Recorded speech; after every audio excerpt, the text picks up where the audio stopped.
नमस्कार विद्यार्थी मित्रांनो, आज आपण इयत्ता पहिली विषय गणित आणि घटक दशक उडी या संदर्भात या व्हिडिओत माहिती पाहणार आहोत। चला तर मग सुरू करूया। पहा, या ठिकाणी आपल्याला कशाचे चित्र दिसत आहे तर 10चा गठ्ठा असलेला एक काड्यांचा गठ्ठा आणि दोन गठ्ठे आहेत, म्हणजे 10 अधिक 10 2 म्हणजेच 2 दशक। 2 दशक म्हणजे 20 अंकात आणि अक्षरात आपण लिहिली आहे। खाली 1 2 आणि 3 3 गठ्ठे म्हणजेच 3 दशक म्हणजेच 30 अंकात आणि अक्षरात आपण या ठिकाणी लिहिली आहे।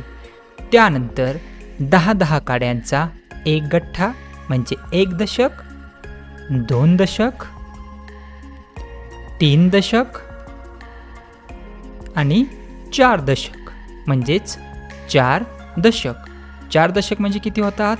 40 अंकात आणि अक्षरात आपण या ठिकाणी लिहिली आहे।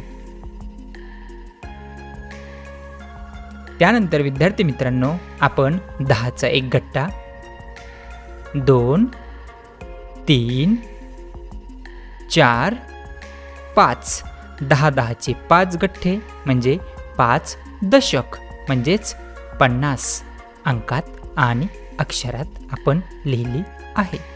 त्यानंतर 10चा एक गठ्ठा म्हणजे 1 दशक, 2 दशक, 3 दशक, 4 दशक आणि 5 दशक व 6 दशक म्हणजेच 6 दशक होतात 60 अंकात आणि अक्षरात आपण लिहिली आहे।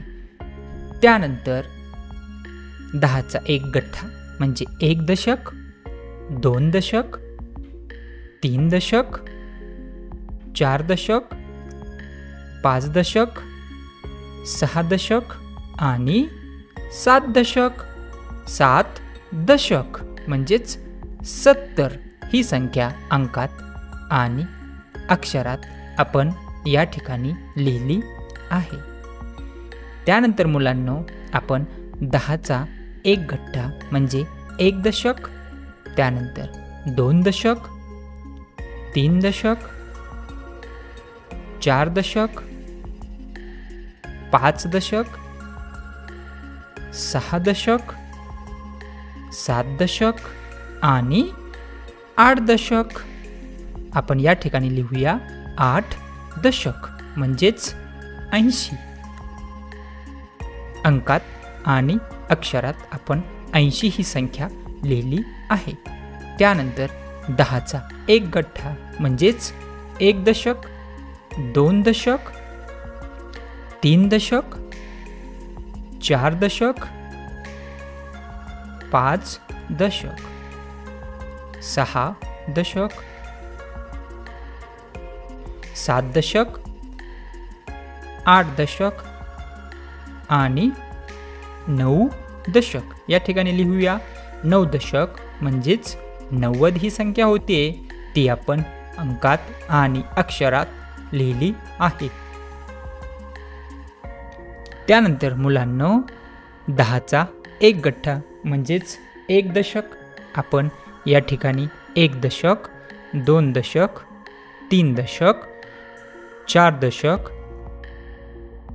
5 दशक, 6 दशक, 7 दशक, 8 दशक, 9 दशक आणि 10 दशक म्हणजेच 10 दशक म्हणजेच 100 ही संख्या होते आणि 100 म्हणजे 1 शतक।